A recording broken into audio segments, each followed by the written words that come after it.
what's up, everybody? Happy Friday, or as I like to call it, Happy Fry-yay. Hope you're all having a fantastic day. Welcome to Hyper Heroes, the next segment in Camp Social Distance, week 7.5. I don't know how this is still a possibility that we're still in this, but we're here, goddammit, and we're going to make the best of it. I'm very, very excited about today's show. The Hyper Homies are here. We've got an amazing guest as well. I hope you all are having fun. Thank you guys so much for hanging out with Malika. I hope you enjoyed the cooking segment. I hope you all cook something or feel inspired to cook something. We've got a whole lot of stuff coming later on in the day, but I want to get into our show.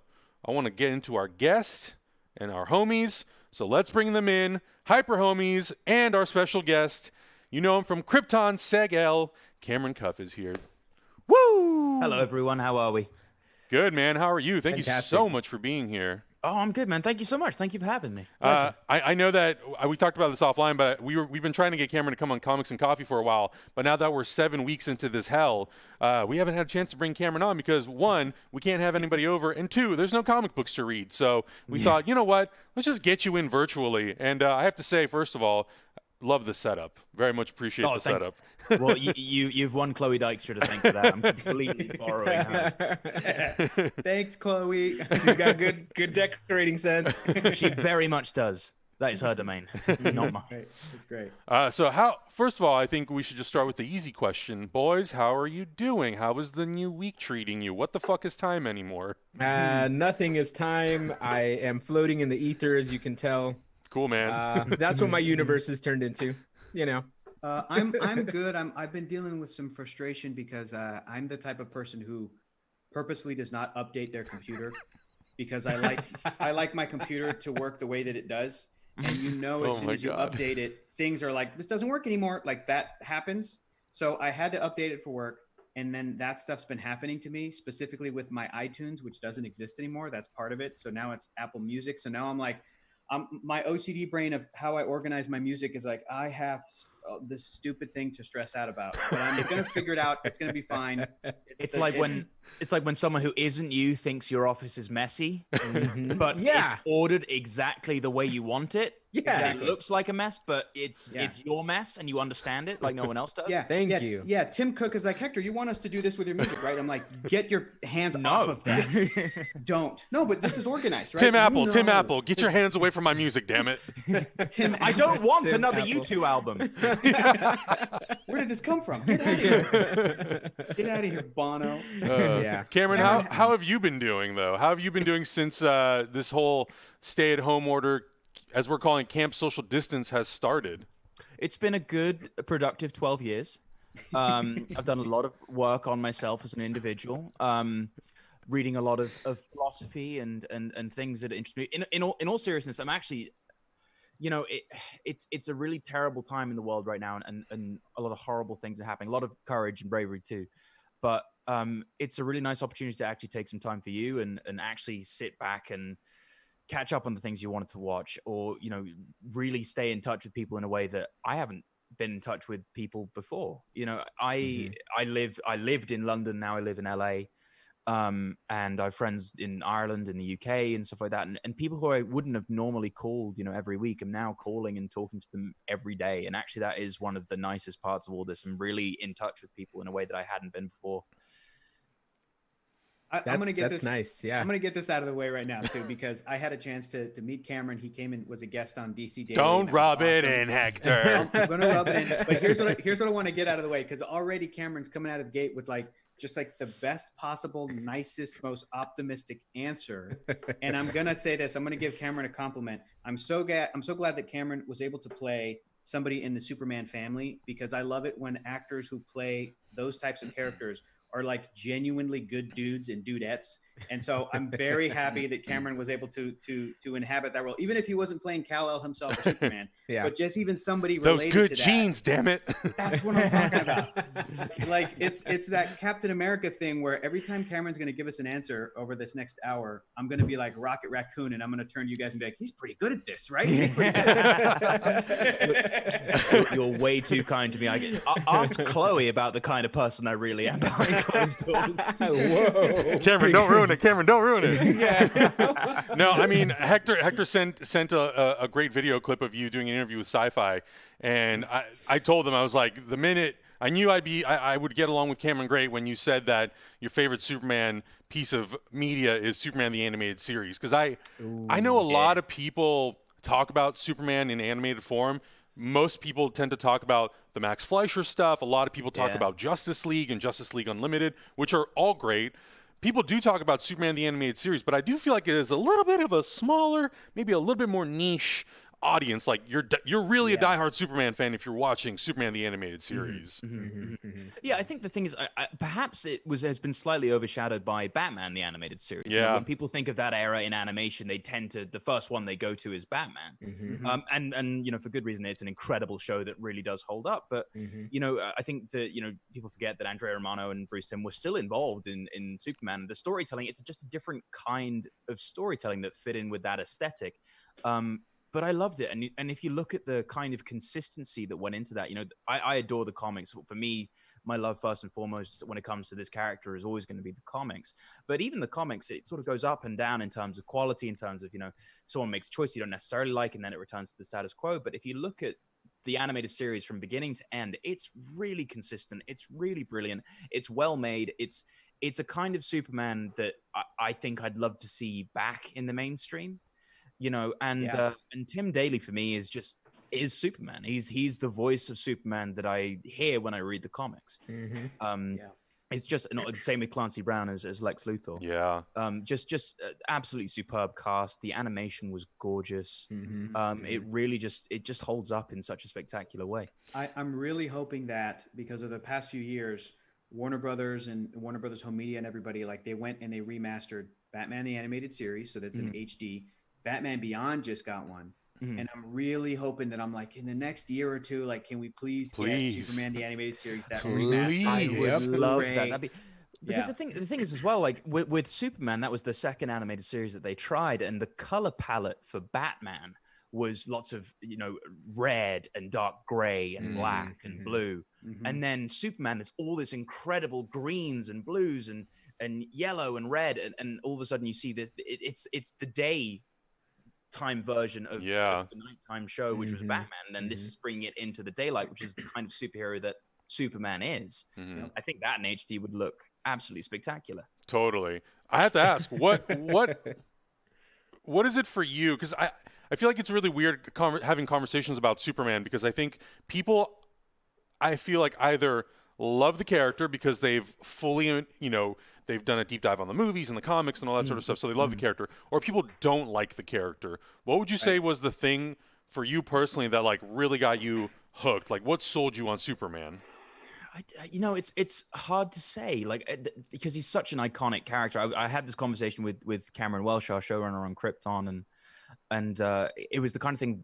Superman is such a legendary mythical figure that he's kind of like Santa Claus. You can't remember the first time you heard about Santa Claus. He's always just been a part of your life. And it was the same for me with Superman. And I grew up with the animated series and Christopher Reeve as well. And I think for me, it was just the writing, and it was just who this guy was. And I think people have this idea of Superman as a god.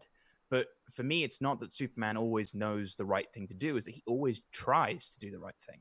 And he's as capable of failing as anyone else, but he's always committed to trying. And the best bit of Superman dialogue for me in anything is in Superman, the movie, where Lois just asks, "Who are you?" And he just says, "A friend."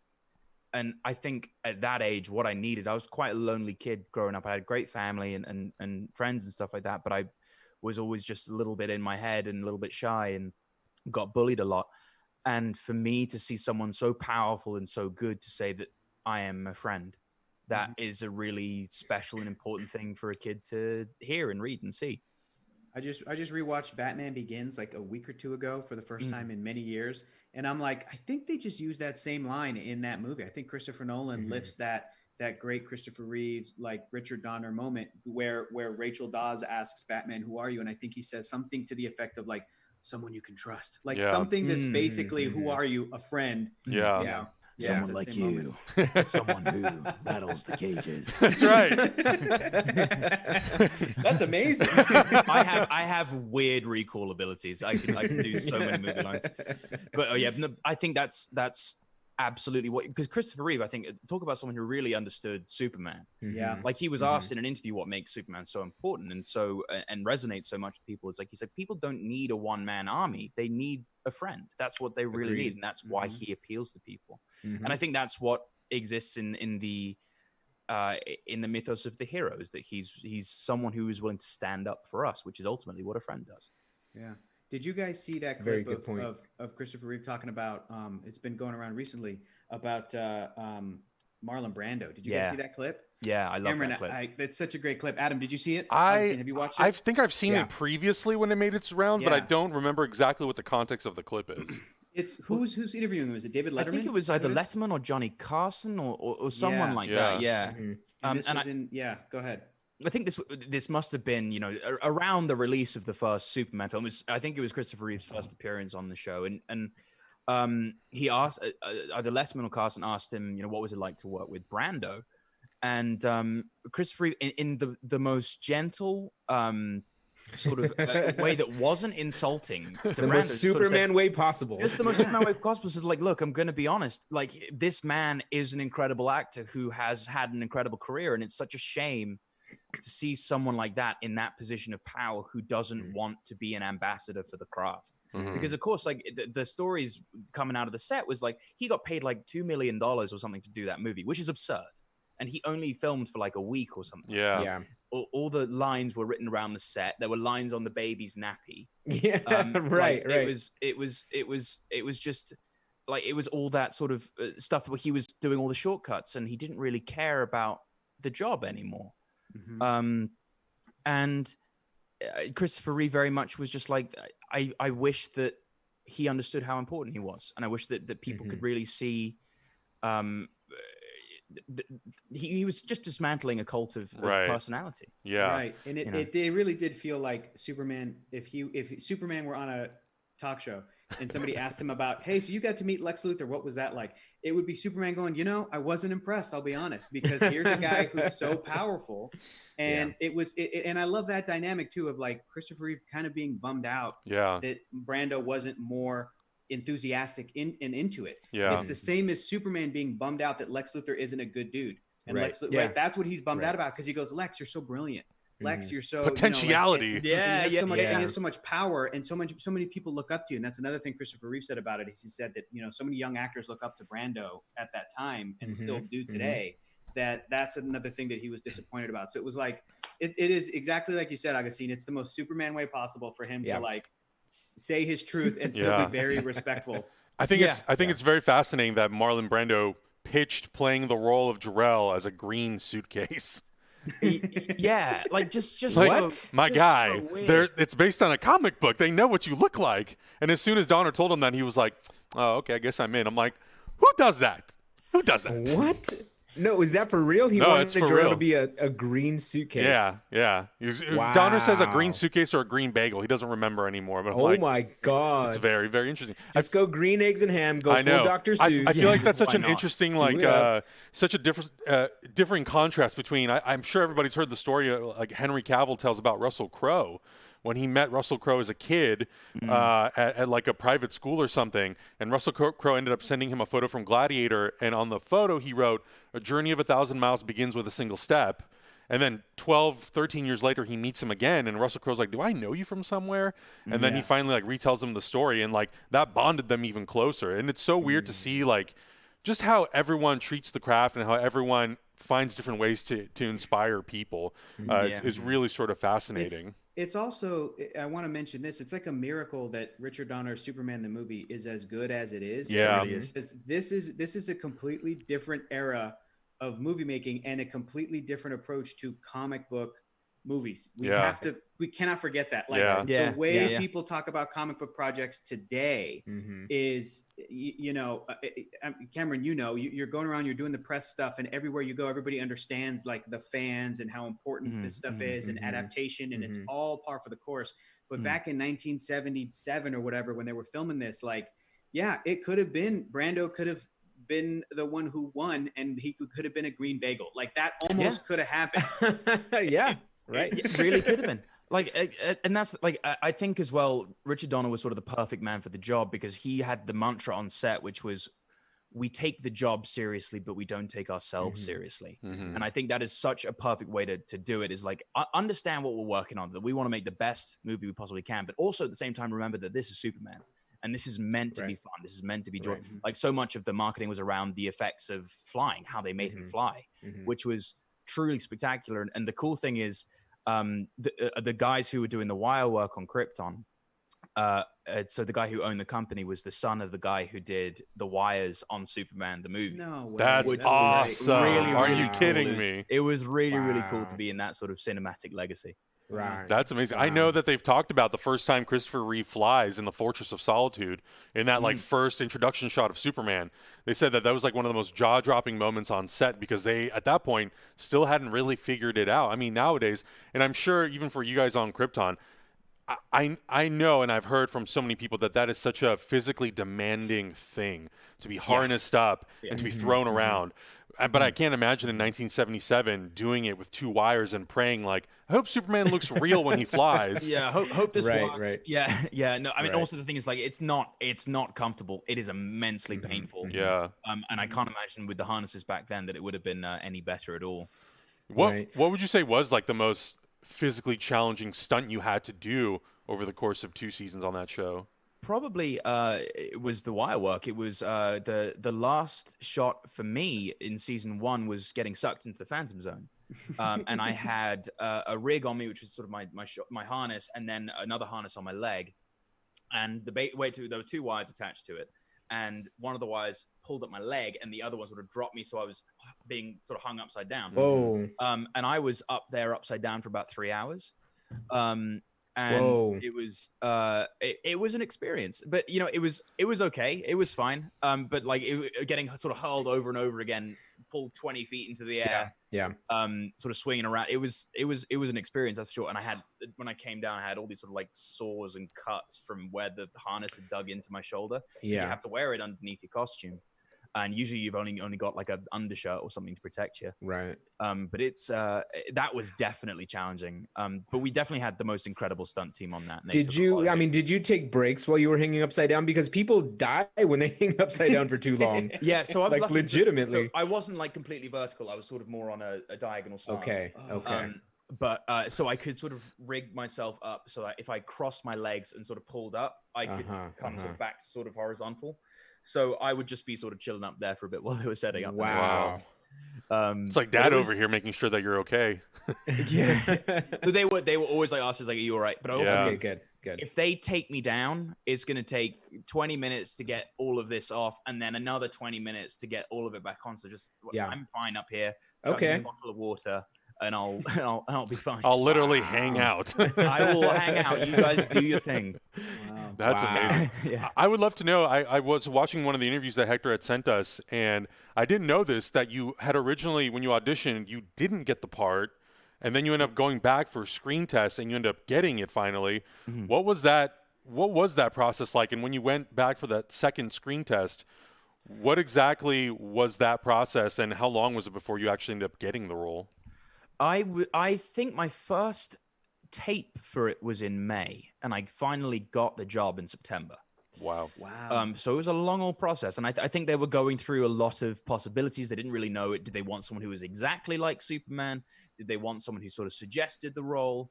And there were lots of sort of like, how old do they want the character to be? Is this a show about teenagers? Is this a show about someone who's like in his 30s? So this was a pilot. They were still sort of going through all those sort of teething problems and stuff that you have like that in the beginning of shows. And I met with the director and had a great audition and got along really well with him. But I didn't expect to get it because I was still doing, British TV and plays and stuff like that back in London. And all of this seemed so far away for me. And I didn't expect to get it. And then sure enough, they said, look, they're casting in America, in Australia, all that sort of stuff. It's just the competition. Don't worry about it. I was like, all right, fine. And then I got a job on another show in the US, filming in New York. And I was doing this guest role. And I got a call from my agent saying, pack your stuff and bring it with you to set tomorrow because they're going to wrap you early. It was another Warner Brothers show. And they're going to wrap you early so you can fly to Warner Brothers in LA and test for David Goyer. And I was like, okay, sure. Yeah, all right. Yeah, grand. So that's what I did. And it was just the kind of thing of, because I'd already lost it once before, I actually felt kind of bulletproof. It was it's like, what are they going to do? Say no again? Like that's the worst that can happen. I've already gone through it. Yeah. It's never fun. Yeah. But also it's really tells you something. If you get cut and then brought back, it means that they couldn't go forward without you. You know, it means that they realized that they were really missing something. Yeah. So from then on, I had 2 more screen tests. Wow. And I finally booked the job, but I think it was just the kind of thing of like, I wasn't really afraid. I wasn't afraid to fail with it. And I think it was because I got cut in the beginning that I felt confident. And like the sides that they'd given me, also, I've been auditioning since May. So I'd seen these same sides for a good long time. I'd played them every which way. They gave me the script. I was able to read the full script the night before. It was the kind of thing I was like, right, well, let's actually try and do something different with it, because I realized that the sides could have been played very earnestly and very in a very grounded sort of sense. And I thought, let's inject a little bit of humor into this. Let's see what we can do with this. And I think I was the first person to make them laugh. And I think that changed things for them, that they didn't realize that this could actually be a funny show. And in particularly in season 2, we got to inject a lot more humor into it, which I think was so much fun. It was what I wanted to bring to the character in the beginning. And I think in season 1, it was necessary for Seg to sort of go through that stage of being a bit of a bratty kid, of being like, no, I don't want to do it, to get to the season 2 of being like, okay, fine. If it has to be someone, it might as well be me. And I really liked the growth of the character in that way. But I think the initial thing that got me the part was the humor of it all. Yeah. I love that. I want to bring up Superman the Animated Series again, because one of my favorite things about that show is talking about like how people can either connect or they can't to the character of Superman and that type of character.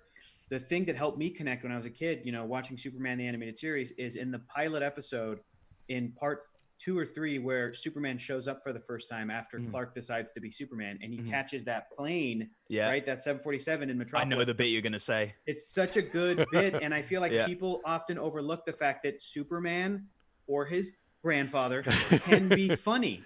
Superman can't, like, Clark can be a funny guy. Now, he's maybe not Deadpool funny, because that's extreme. No. Right. He may not even be Spider-Man Peter Parker funny. Yeah. But he still is. I feel like you put him and Batman in a room, and Batman is going to be way more dour and serious. Superman is going to be the one that's like, that lightness, I think, gives him some humor. So in that scene, he catches the plane, he messes up, and the plane like gets out of his grip. The tail rips off in his hands. The tail rips off, and he says to himself, "Nice one, Clark." And then he goes after the thing. And I'm like, that to me is Superman. Superman. Yeah. It's like, that's this normal guy. Yeah. My dream casting for Superman, and this is going to be weird. I'm going to lose some people here. Nicolas Cage. Hit us. Nick Cage. There you go. My dream casting for Superman is if a Superman movie was being made in the mid '80s, would have been Tom Hanks. Oh, I love. I can definitely see why. I can definitely see why. Put him in the gym, so he can get a little bit more muscle. But I think that's sort of like in Big, he sort of demonstrates that real sort of purpose of intention and kindness and goodness that only Tom Hanks can. But also, people forget how funny he is. Yeah, funny. Yeah, that's true. And it just comes from character, and just comes from him being like a nice guy and self-deprecating. But that to me is who Superman is. He's just kind of the everyman. That's you're right. Point. You're right. He is the everyman. To me, in my interpretation of the character, and I think that's the beautiful thing about comic book characters, that everyone can have a different version of the same character that they love. But my version of Superman is that he's Clark before he's anyone else. Yeah. He's just a guy who happens to be really strong. And that's the thing that makes him special. He's like, and one of my favorite lines of dialogue from any Marvel movie is in Captain America's Call to Action, when Stanley Tucci's character says to him, so do you want to go kill some Nazis? And he just says, I don't want to kill anyone. I just don't like bullies. And I think everyone sort of seems to think that superheroes need to have some horrible thing happen to them. They need to have either made terrible mistakes that they want to atone for, or they need to have seen their uncle or their parents or whoever it is get murdered in front of their eyes to motivate them to be a hero. Yep. But really all it is, and I believe this is in the heart of every person, and you sort of have to, not every person, but people are good. And that's what Superman believes. Like, you know what? I believe in humans so much that if someone else had these powers, they would try and do the same thing. You know, and that is a really empowering message. That's his message. It's like anyone can be Superman. Yeah. You know? 100%. See, I told you guys. Cameron, you're my favorite guest. You're my favorite guest. He's good at this stuff. Pretty good at this kind of stuff, isn't he? Like I just love Rocket. Superman. Say it like Rocket. I wrote a whole essay for the DC Comics website about, you know, the relatability of Batman, and everyone's like, "Oh, Batman, he's so relatable." It's like, well, he's a misanthropic, chronically lying, sociopathic billionaire with a death wish. If you relate to that, okay, seek help. Yeah. Seek help. Yeah. Look, like Batman's really cool. I love Batman stories, and he's great and everything. But to me, the most Superman moment of all time is in All-Star Superman. It's when there's the woman on the ledge, and he just says, "I promise you, you are so much stronger than you think you are." And anyone can do that. Literally anyone. Everyone in their life will have some opportunity to be Superman. Guys, I didn't know I was going to cry in this episode. God damn it. Yep. Every time we talk about that moment a lot. We're still waiting for that moment to happen in a movie. Yes, we're waiting for that. But every time that moment comes up, it reaffirms the fact that you're right, Cameron, that all of this type of stuff really lies, and that's the core of what humanity is, and Superman reflects that in such a beautiful way. And that moment right there, I just wish more people would see it. Like you said, Adam, we need more people to see that in movie, film, whatever. Like, get it to the masses, because everybody needs to relate to that, because everybody can do that in one way or another. And I think that's the thing. Like, everyone seems to sort of think, like, after the Nolan trilogy came out, everyone was like, Batman needs to be like, okay, Batman is dark and gritty. Now we need to make Superman dark and gritty. And it's like, no, that's not the reason. I think we just need to make Cameron the fourth member of this group. Basically, it's and also the same with the Marvel movies. Like, the reason the Marvel movies work is humor. It's like, no, that's not why those two things work. Tony Stark and Iron Man, Robert Downey Jr. work because they found something that was really true to the core of that character that also resonated with other people. And it was the same with Batman. They found an interpretation of that character that was true to that character that people hadn't seen before and was exciting. And that's what you have to do with superheroes. So it doesn't necessarily have to be humor or making it dark and gritty or whatever it is. It's just finding the interpretation of the character that works. And I think with Superman, it's tough because it's humanity. That's the thing that is so important about Superman. But how do you make this person with incredible powers human? And for me, it's about that genuineness. It's the Tom Hanks quality of it all. If there's any actor who could have done it, I think it would have been Tom Hanks. I'm glad you brought up good point. Tom Hanks again. Right now, he's still my front runner for, like, if and when they ever do Uncle Ben in a flashback. I feel like Tom Hanks would be, as soon as the audience saw Tom Hanks with, like, a younger actor playing either a younger Peter Parker or even Tom Holland himself, whatever the case, just that, like, Tom Hanks will tell you everything you need to know about Uncle Ben just because it's Tom Hanks. Like, that exact thing. Yeah. It's just someone who emanates goodness and not in a way that is superior. Yeah. You know. Oh, Cameron, have you been watching our show? Because I feel like you're really echoing a lot of what we talk about. It's just good to be around like-minded people. Hey, just put on your glasses so you can be a part of the crew, and then you're good. You're solid. Official member. Now we all look exactly the same. We all look exactly the same. There we go. Awesome. I want to ask a question regarding the physical demands of your role. This question was suggested by somebody in the chat room called Skydart. Don't know if you've ever heard of them. Skydart. Who? You might be familiar, maybe, possibly. Something about to the effect of carb loading for a particular scene. Oh no! I would love to know this story. I saw that in the chat. I do know this person. He's very annoying, but also very attractive, and I love him very much. But I hate her for asking this question.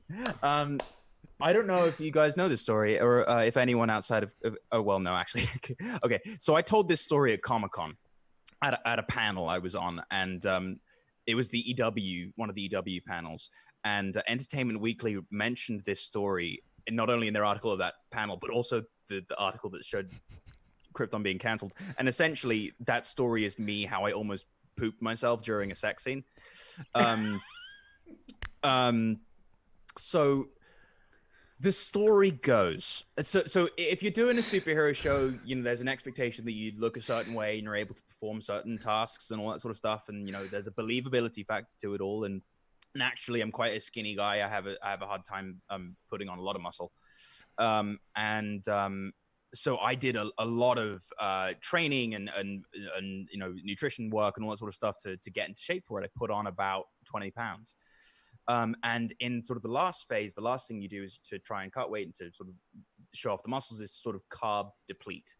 So for about 3 weeks, and also I wouldn't recommend doing this for anyone, just to be very, very clear. The most important thing is your happiness and your health. And I was neither healthy nor happy. So I dropped carbs for 3 weeks, and I was eating just fish and chicken and broccoli and you know, lettuce. And it was not fun. But then after that, once you go through that sort of 3 week period, right before your shirtless scene, the day before, you're meant to carb up. You're meant to, this is like an advice that I read on a bodybuilding blog. I'm never doing that again. But basically what you're supposed to do is supposed to carb up, because the glycogen, it goes through your veins, fills up your muscles, like pumps them up. It takes the water away from the first layer of your skin, apparently, and you look super jacked. So I did it, and I looked great.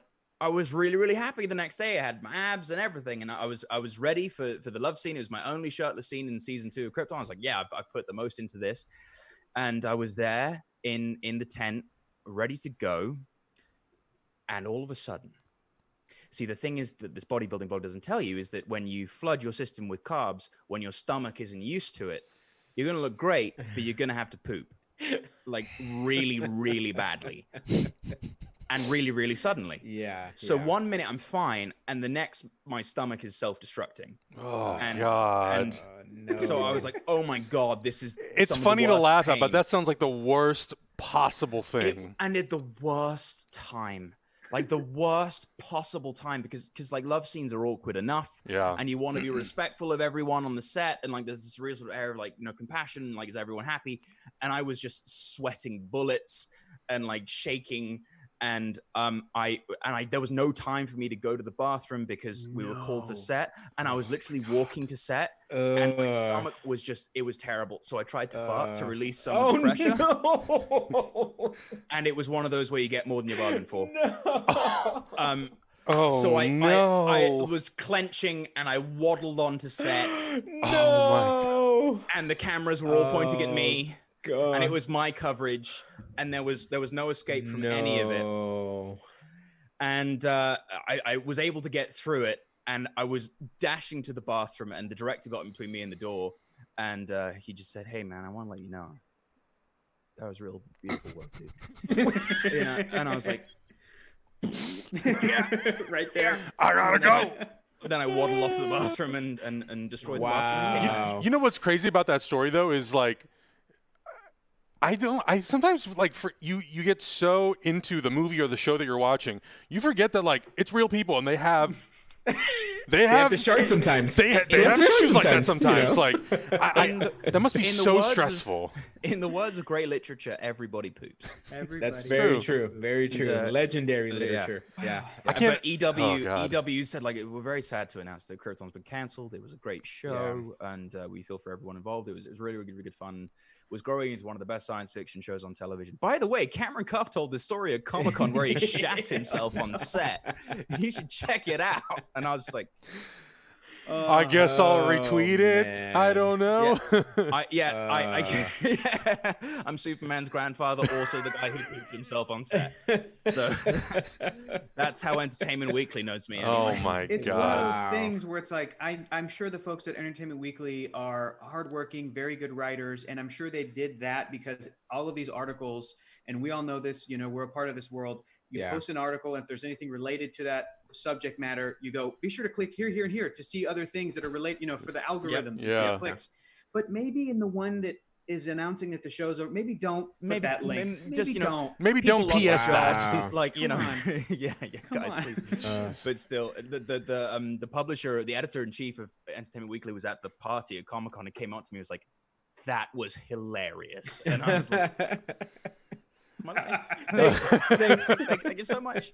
Oh boy. Oh God, boy. that's insane. That's I think I've literally had nightmares like that where where something like that happens to you, and it's just God. I can't It's imagine living. unescapable. Like, but Yeah. also the thing is, I didn't want to tell that story at Comic-Con, and Chloe was like, "You have to.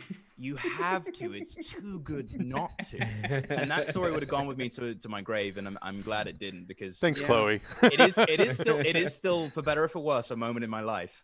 And it's a But look, man, what did Richard Donner say doing Superman? What did he say? We take the job seriously. We don't take ourselves seriously. There you go. That's what I'm talking about. It's the right. essence of that. You know, and every sort of little fun interview they have on, entertainment shows, interviews, like, oh, what's the most awkward thing to happen during a sex scene? And I've got the best one by far. Oh my God. Okay, I want to ask some fun questions. I want to ask Cameron some fun stuff. Take as much time as you want, or these can be rapid fire. It's totally your call. We are gonna get to some other like Twitter and Instagram questions and everything here soon, but these should all be kind of softball questions. Star Wars or Star Trek? Star Wars for me. The first movie I saw on the big screen was the 1990s re-release of A New Hope. Yeah. And I think especially those original movies, not only are they really fun films and they spawned a wonderful mythology, but just the best independent films ever made. Like people forget that aspect of it. Just as filmmaking, it's truly brilliant. So for me, I have a huge amount of respect for Star Trek. Love Star Trek. Krypton, I don't think would exist without Star Trek. You know, we owe so much of that sort of science fiction serialized storytelling to what that show is and was. And I absolutely adore Star Trek too. It's not one or the other for me, but if it's one, Star Wars. You just broke Hector's heart a little bit. No. I saw Hector's heart break. Because anytime, not mine. Listen, you know what's funny is when I was thinking about this the other day, I was thinking about like, Hector, what are your favorite, just because we have all the time in the world now. Hector, what are your favorite franchises, like of all time? My favorite franchises. And if I had to like come up with a ranking, I would have, Marvel, DC, those are at the top because that's like in my DNA. Then I would have stuff like Star Trek, Planet of the Apes, Fast and Furious, Mission, like all of these things I love. But thinking if it's just what's your favorite movie franchises, I'm going to go Star Wars. Right. But if it's like maybe overall franchise as a whole, and you can include television and all this other stuff, I'm like, I might lean Trek, but it's still very, very close for me. But if any part of my heart's broken, another part grows larger just because I know that Adam's man crush is getting even more powerful because of the Star Wars answer. So I'll tell you this: if there's any movie or TV show universe I could choose to live in, it would be the Star Trek universe. 100%. It's no doubt. Oh, interesting. It's utopia. That's what it is, and I think Gene Roddenberry sort of designed it to be that way. Yeah. Okay. Next one: Lord of the Rings or Game of Thrones? Lord of the Rings. Has to be. See, I adore Game of Thrones in what they tried to do with it. They made it a real world where political intrigue does exist, and as a storyteller, I think I'd rather be involved with Game of Thrones because you have characters who are more shades of gray and have deep motivations that can be entirely selfish or for the greater good. No one's perfect, and it's real in that sense. For me, the Lord of the Rings trilogy is the greatest achievement in cinema history. I have no idea how the hell they did it, but it's incredible. I truly love those movies. It's also an example of amazing casting. I don't think you could replace a single one of The Fellowship. And The Fellowship is my favorite movie in the trilogy purely because you get all of that chemistry together. Yeah. And it's the only movie in the series where you really get everyone together. If there's any cast I could choose to be a part of, I think it would have been Lord of the Rings because they're all so close. It's also the only DVD in which the special features are as good as the movies, which is really saying something. Yep. And it was just again, like it's a massive studio film, but there was a real independent movie feel about it, like the work and the care and the passion that went into it and how invested all these people were. Like I know what it is to work on a TV show or a film or a play that people are deeply passionate about. And I feel that every member of that set, cast and crew, was super passionate about the story they're telling. And for me, it's Lord of the Rings has to be. See, now you just made Augustine so happy because that's like his favorite movies. Also, that's my jam right there. Augustine, dude, that's so good. Here's a cool thing about Augustine. You got to know, Cameron. Augustine and his now wife at the time won a trip to New Zealand on a game on a travel like show. Mhm. And they got to go to Wellington, they got to go to Weta, they got to go all around New Zealand, and they got to meet Peter Jackson. Yeah. No way. I got to wear Hobbit feet from the movie. I got Holy to hell. hold the weapons. I got to take a secret backstage tour of the whole studio. It was amazing. Dude, I that's so cried. cool. Cried like a baby. That's wicked. Yeah, it was great. Was Peter Jackson cool? Oh, he was amazing. He's the hobbitiest hobbit you've ever met. He came in shoes off, pants rolled up, drinking some tea, and just I instantly just got up and hugged him. I'd never met the man before, but I just got up and hugged him because that's the type of man he is. It's the best. Love that. Man. Yeah. I'm so Augustine, I'm so glad you guys get to hang out with Cameron, because now you know how cool I was already such a fan of his. This is so great. Okay, next one. Next one. James Bond or Ethan Hunt? This is so difficult because I'm English. Who will Cameron piss off? Overall, I'd have to pick Bond. Like I adore the Mission Impossible films, and I think Tom Cruise is one of the best action leading men of all time. But for me, I adore Bond, and I grew up with them. They're such a part of growing up with film as a kid. Do you have a favorite Bond? Who's your favorite? Who's your Bond? Connery. It has to be Connery. I grew up with Connery. I think he's the originator, so he has a huge advantage on other people. I also really love Pierce Brosnan. I don't think Pierce Brosnan gets anywhere near enough love. I think GoldenEye is one of the best modern Bond films. And I think for me, the thing is a film nerd that I adore about Bond, and I was trying to get Chloe into Bond very unsuccessfully, but. The thing is, because we're both film nerds, so I thought what might appeal to her and definitely appeals to me is that Bond is a series that's been going since like 1962 and been continuing into the modern era. And you can very clearly see what the tastes in filmmaking were like as the movies progress, not only in the storylines and the characters, but in the clothes, in the set design. And I think that is so cool. Like the 70s Bonds are so 70s and the 60s Bond are so groovy in 60s, and same as it goes to 80s and 90s and 90s Bond, like the later ones, like The World's Not Enough, they're kind of like Arnold Schwarzenegger action films. Yeah. Yes. And the ones now, sort of Skyfall, it's much more sort of like a grounded take on it, as it were, which is much more in line with sort of the films we see today. And Casino Royale was obviously a reaction to the Bourne films. Yep. And I just Moonraker, which is a reaction to Star Wars. I love seeing that sort of stuff in a film series. Like, there's no other film series that can do that. Yeah. I never really thought about it in that way, but I do think you're right. Like, James Bond is one of those franchises that when we look back at it through film history, it has the advantage that because it's been around for so long, it's been able to capture so many different eras of like a singular franchise. And I don't think there is any single franchise that exists, I don't think, that has been able to do that. If any, most of them had started in the late 70s or some even into the 80s or 90s. But I never thought about that. That's so true. It's been around for so long. Yeah. It's such an institution. Yeah. Except for possibly Doctor Who. True. I think in terms of the television aspect of it all. But I think Bond is such a unique thing. And I can't. I want them to kind of go ridiculous with it again. I think one of the best modern Bond films is Kingsman. I would love to see them inject a bit of that into it. What do you think they're going to do for the next? Because I have a theory, because we are living in this post-shared universe world, this post-MCU, post-Bourne. That my theory is I don't think that they're going to recast the character of James again. I feel that if this was ever going to happen in the history of James Bond, the franchise, that now would be the time for them to lean into Daniel Craig as James. The next series of films are going to be 007. Yeah. And it's still going to be like a Bond movie, but it'll be, do you know what I mean? So that they can keep going back and saying Casino Royale is where it started. And we're up to here. We have a different 007. It's a different character. For sure. Maybe a different gender, but I understand the argument that like Bond kind of has a responsibility of portraying whatever it is to be a man in today's world, that masculinity, good or bad. So it's like, I'm just saying, I think that maybe that might happen. Cameron, do you think that'll happen? Do you think that they will go, now it's Idris Elba, now it's a new actor playing James again?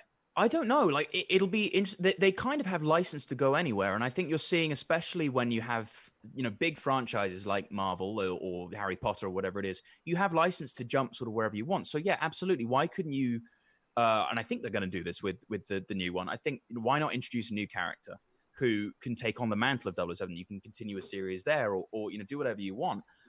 Equally, why not go back to the 1960s with a new actor? Why not do a Bond film set in the Cuban Missile Crisis? Like something like, because you have license to go wherever you want with it. I think they've been getting. I'm sort of getting sick of Bond films. Like every Bond film with Craig since Casino Royale has always had this line, "Bond, you're a dinosaur." Yeah. It's just like, yeah, for sure. So how do we how do we get him out of there? How do we get out of that place? And I think one of the answers is yes, absolutely, refresh it, put in a new act, different gender, whatever it is, to just shake it up and make it different, tell a new story, and also give someone else the reins of the property to really tell a story that is unique and different. Why not? Exactly. Wouldn't it be wild if there were multiple takes happening at the same time, too? Well, I think that's what we're seeing with DC, right? Right, yeah. That's what we're seeing in the DCEU. We've seen, the Joker. We're going to see the Batman movie. Whether that's connected to anything doesn't have to be. I think that's, a DC are doing it with Black Label in their books. And I think that's a really brilliant idea to very clearly distinguish, say these are stories that are creator driven, that are not in our universe, but we just want to tell the best story we possibly can. We're going to get like two different Masters of the Universe shows coming soon. I think audiences are getting more savvy with that kind of stuff. That audiences are so much smarter than people give them credit for. And I think you could absolutely have two different Bond films with two entirely different takes or settings or actors or whatever it is. And I think people would be completely up for seeing it. Would it be blasphemy to move on to 008?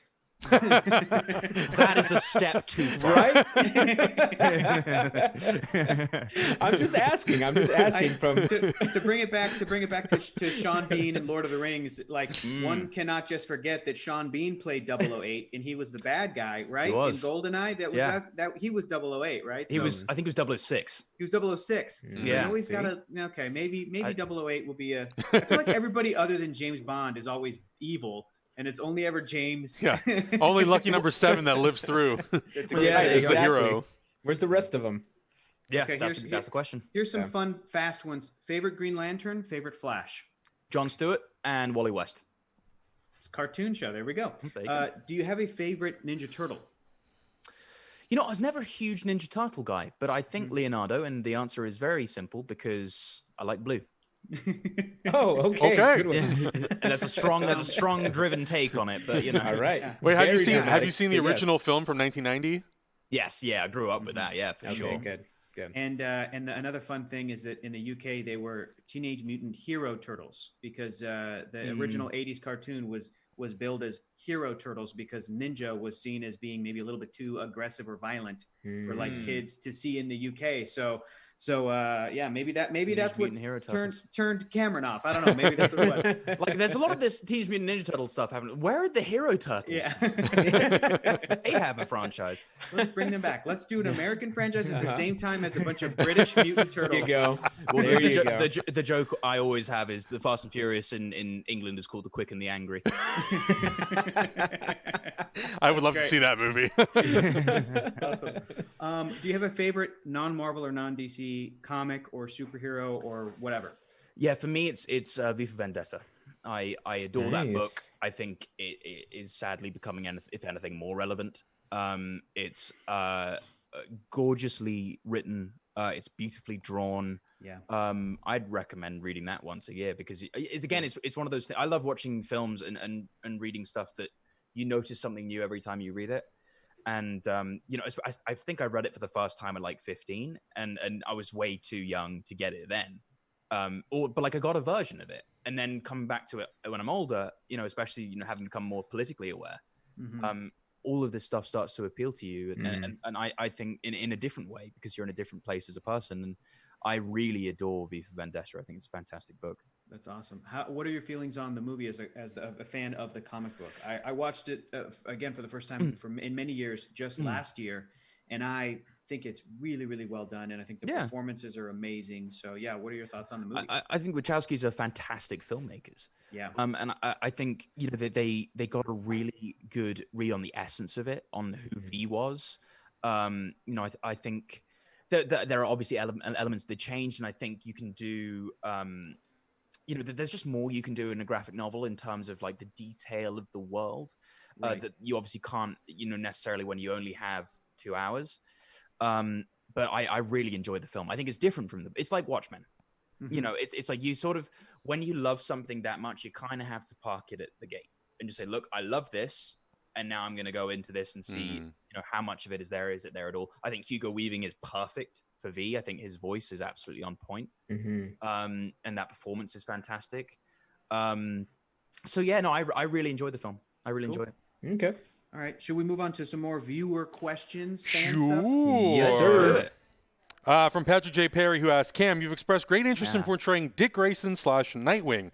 Other than the uncanny resemblance, what about that character holds special interest for you? And is there a particular Dick story that you would like to bring to life? Bonus, favorite costume? Very, very good question. I'd love to say that I'm a lover of the original 70s disco Nightwing. Unfortunately, I'm not. So I would go with... Actually, I think his rebirth suit's really cool. Just the flashes of blue on the boots, too. I think it's wicked. Why does Nightwing appeal to me? I think Nightwing is such a fantastic character because he represents growth. And he represents evolution and change. And again, he's another one of those characters, and they explored it really, really well in, I think, the Nightwing Zero issue they did a few years ago, was that Dick initially got into the crusade against crime because of what happened to his parents. But he has a conversation with Alfred where he's crying. He's like, I don't want to be Bruce. I don't think that is what motivates me anymore.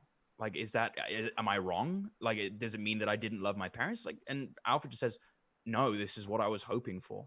Bruce never had that moment, but this is what it is to understand that you loved someone and you lost someone and you grow. And it doesn't mean that you don't love your parents, that you don't miss your parents, but you don't have to base your whole life around that moment of trauma. But Dick sort of comes to realize on his own that being a hero is just the right thing to do. He's one of those sort of rare examples of a hero, and I don't think it should be rare. He's a hero who loves being a hero. He loves being Nightwing, and I think that is such an awesome. It's so awesome to have a member of the Bat family who isn't driven by trauma, who's driven by trying to save people, and doing the best he can, and who is so beloved. I think that's so awesome. Like, everyone loves Dick Grayson. He's the coolest guy there is in the DC universe, and I love that character. I admire the hell out of that character. If there's a particular story, it's so hard to say because number one, there are a lot of really good Nightwing stories, but I think you kind of have to either deal with Batman or the Teen Titans to really get the full effect of Nightwing. So if you were going to start Nightwing in a cinematic universe, I say you got to adapt Under the Red Hood. That's, I think, the best place to start because you get an established Batman. You see Dick. You have the relationship with Dick. You get that movie, like in the subplot, is all about what it means to be Robin, the sacrifice of being Robin, the morality of choosing to have a sidekick, all that sort of stuff. And then also you've got Jason Todd, and then you can take Dick Grayson on from there. But I think that might be the story I'd go to first if you really want to establish Nightwing. As someone who, I think we all love Batman, but I think we're all kind of waiting for that point where it's like, when do we bring Robin in? When do we tell his story and his evolution? Because as much as it's great to have all these Batman movies, without letting Batman even evolve as a character because of what it means to have a partner and the evolution of that character, it all kind of sometimes feels repetitive and the same. I agree, and I think you got to... And this is, I think, where the Nolan movies kind of hurt. Like, those movies are brilliant films. Take nothing from those films. But I think the executive perspective has been, like, dark and gritty. And Robin doesn't work with that. And I think that's not what heroes... You got to stop apologizing for it. Stop apologizing for Robin being a fun character. Yeah. And, I think there's a way to do it. Like, and also, like, there is the morality issue. Like how do you train a kid to fight crime? And I think the best way to do that on screen is somehow... establish the fact that Dick won't stop. So Batman has to help. He's in a position where he has no other choice but to take the kid under his wing. That's a great take. Take. Yeah. Is that Dick's like, I'll find, who's the guy? Is Zuko? Yeah.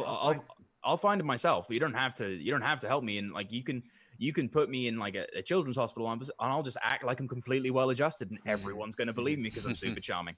What are you going to do? Your move, Batman. And I think that would be really sort of fun to see.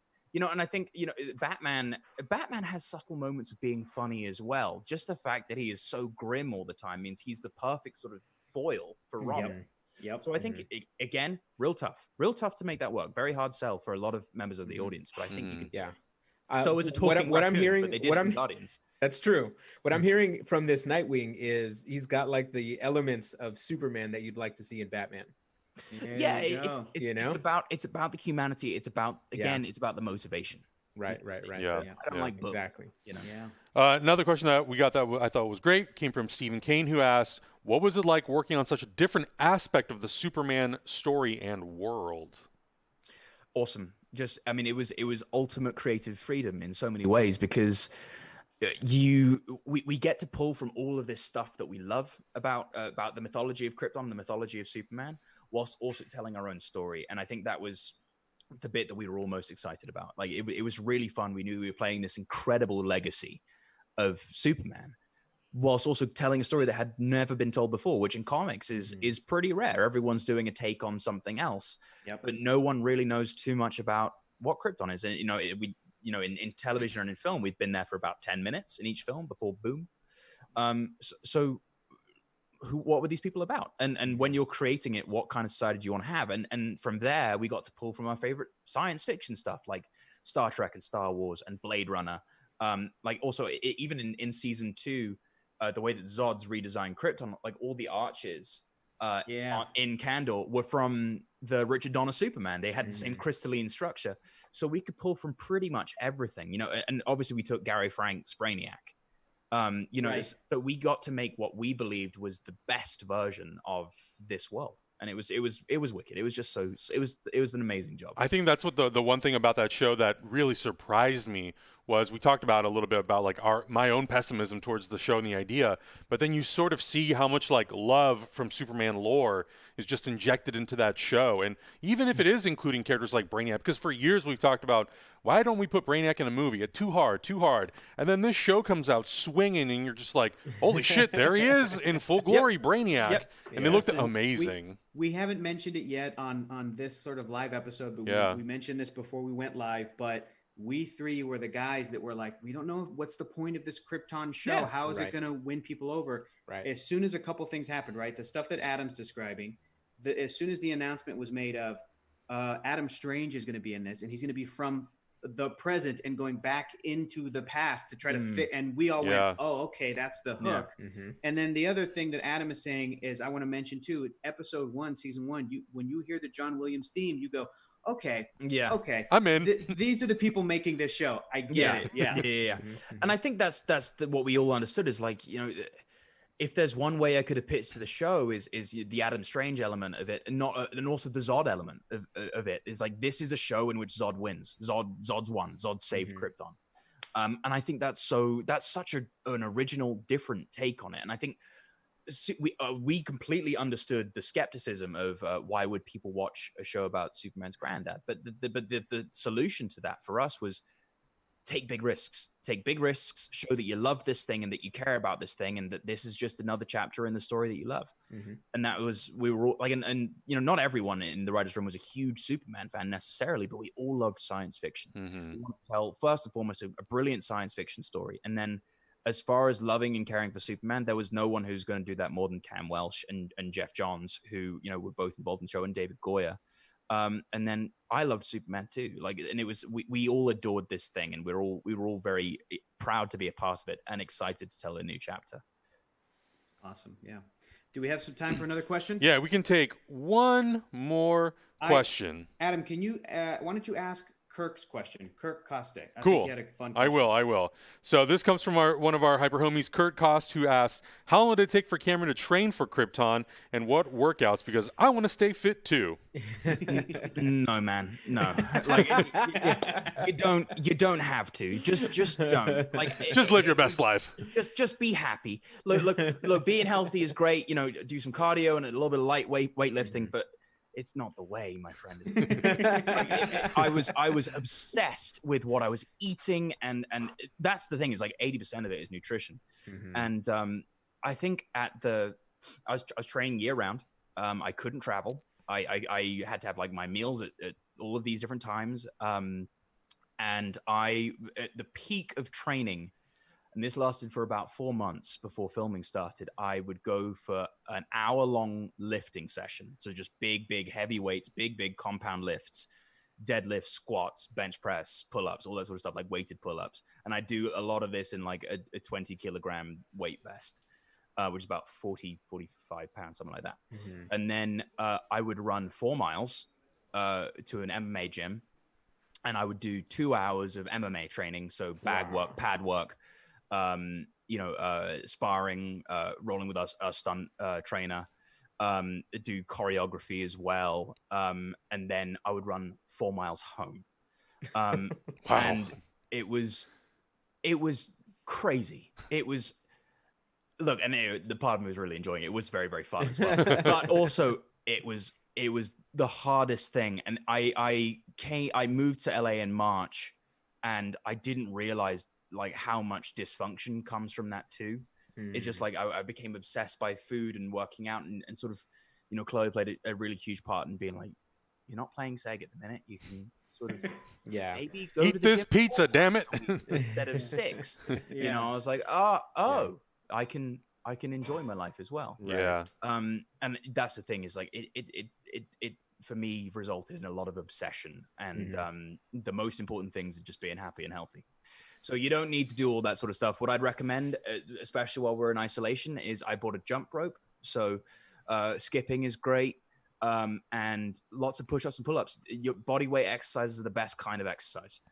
So I'd recommend doing lots of circuit work, keep your heart going. You don't need to lift huge weights. You just don't. It's sort of a fallacy. If they make things easier, then great. But I'd recommend, doing some jump squats and going into burpees, and then doing some push-ups and do that sort of 4 times in a row for an hour a day, and you're good. That's all you need. Boom, bam, That's boom. great advice. I need to start doing that then. Some of us do. Yeah. I'm going to go crack open a beer after this. I know, exactly. But Cameron, thank you so much for being here. Thank you so much for hanging out, talking with us. Some amazing insight into your role, pleasure. into your career, into your love for Superman. It's so refreshing for us to find people who love Superman, because I think the character's just, misunderstood by a lot of people. So yeah, I agree. Getting a chance to just like love on Superman for last hour has been amazing. And we would love to have you back once we're done through this damn social distancing. It'd be nice to have you here. Yeah. Absolutely. Well, thank you guys so much for having me. It was lovely to see other faces and hear other voices other than the ones in my head. And no, this has been really great. And keep doing what you're doing, guys. It is important. Thanks, awesome. Cam. Thank you so much, man. Make sure you guys follow Cameron at the Cameron Cuffe on Twitter. He's also on Instagram as well. Check out Krypton. It's really, really good. If you want, you don't even have to be a huge Superman fan to watch the show. The beautiful thing is it brings in so many great elements from the mythology of Superman. You can go into it fresh. Check it out. It's really, really awesome. I can't recommend it enough. But don't go anywhere. We'll be right back for board gaming. You can continue supporting Hyper RPG at oneshot.straylogic.com. You can vote towards any of the 3 movies that we will potentially be watching next Friday. So don't go anywhere. We'll be right back. Bye-bye.